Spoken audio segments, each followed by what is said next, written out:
મારી માટે બહુ એક્સાઇટિંગ છે અત્યારના, બહુ નર્વસનેસ બી છે, અને મોર દેન એનીથિંગ એલ્સ મારી માટે એવું છે કે જે પ્રોડ્યુસર્સના પૈસા મારા પર લાગ્યા છે અને જે લોકો જોવા જવાના છે અત્યારના, મુંબઈ હાઉસફુલ થઈ ગયું છે, અમદાવાદ હાઉસફુલ થઈ ગયું છે, જામનગર ભરવા માંડ્યું છે બધું, વડોદરા હાઉસફુલ, વાપી, વલસાડ, જેટલા બી જગ્યામાં મૂવી લાગેલી છે ઓલમોસ્ટ બધું ફાસ્ટ ફિલિંગ ને હાઉસફુલ, તો એટલે મુંબઈમાં તો બધે જ ઓલમોસ્ટ બધું ગયું છે.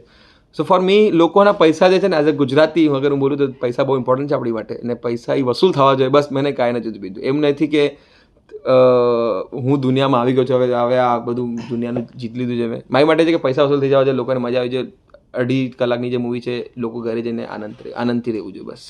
ખાસ કરીને તમે કોમેડી અને એકદમ મૂવીની અંદર તમારો શું રોલ રહ્યો તો શું છે?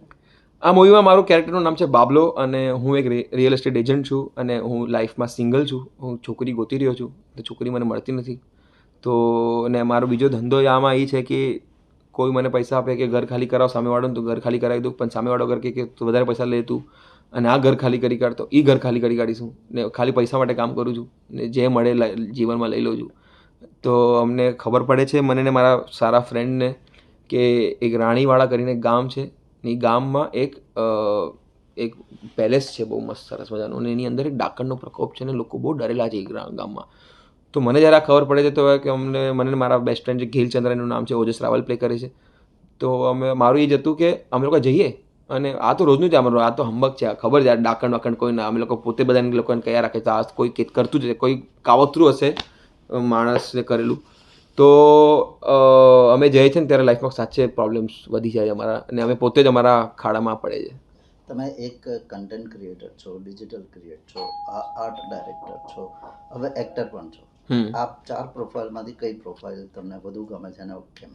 બધી પ્રોફાઇલ્સ મારી માટે બહુ ઇમ્પોર્ટન્ટ છે, કારણ કે દરેક જગ્યાથી હું કાંઈ ને કાંઈ કરીને હું ક્યાંય ને ક્યાંય પહોંચ્યો છું.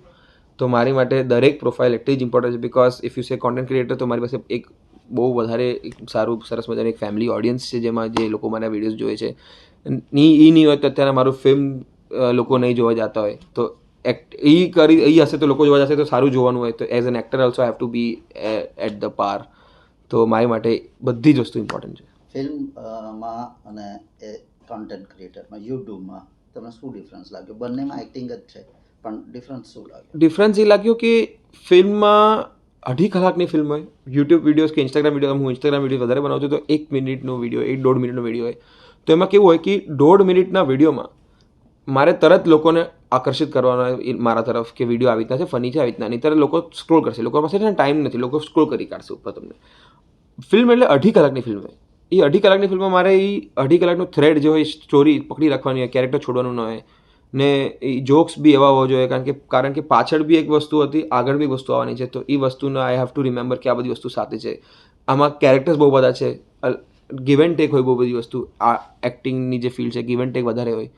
ને ઇન્સ્ટાગ્રામ પર કેવું હોય કે હું ડિરેક્ટર છું, હું જ એક્ટર છું, હું જ પ્રોડ્યુસર છું, તો હું જ સૌથી બેસ્ટ છું આની અંદર. તો પણ આમાં તો બહુ બધા લોકો છે જે સાચે કલાકારો છે, સાચે સારા, મારાથી બહુ વધારે સારું કામ કરી રહેલું છે. તો સમવેર ટુ મેચ ને ટુ એનર્જી, એટલે બહુ અલગ અલગ વસ્તુ છે, અને આઈ respect both the art forms. તમે જે નામી ગિરામી કલાકાર છે, જેમ કે સંજય ગોરડિયા છે, પછી વ્યાસ છે, એ લોકો સાથે કામ કરીને તમને શું શીખવા મળ્યું? શું શીખવા મળ્યું કે આટલું બધું, અગર જો તમારામાં ટેલેન્ટ છે તો બી હમ્બલ કેવી રીતના રહેવાનું, માણસોની જેમ કેવી રીતના ટ્રીટ કરવાનું, એ હું શીખ્યો.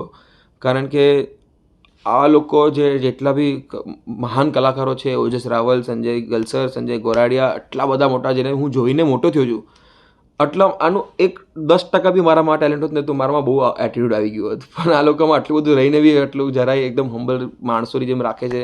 મને તો એકદમ નાના છોકરાની જેમ રાખ્યો છે આ મૂવીમાં, કારણ કે હું નવો છું, મને મારું ગુજરાતી થોડું તૂટેલું ફૂટેલું છે, કારણ કે હું મુંબઈથી આવું, તમારે ત્યાં હિન્દી મરાઠી બધું મિક્સ હોય ગુજરાતીમાં.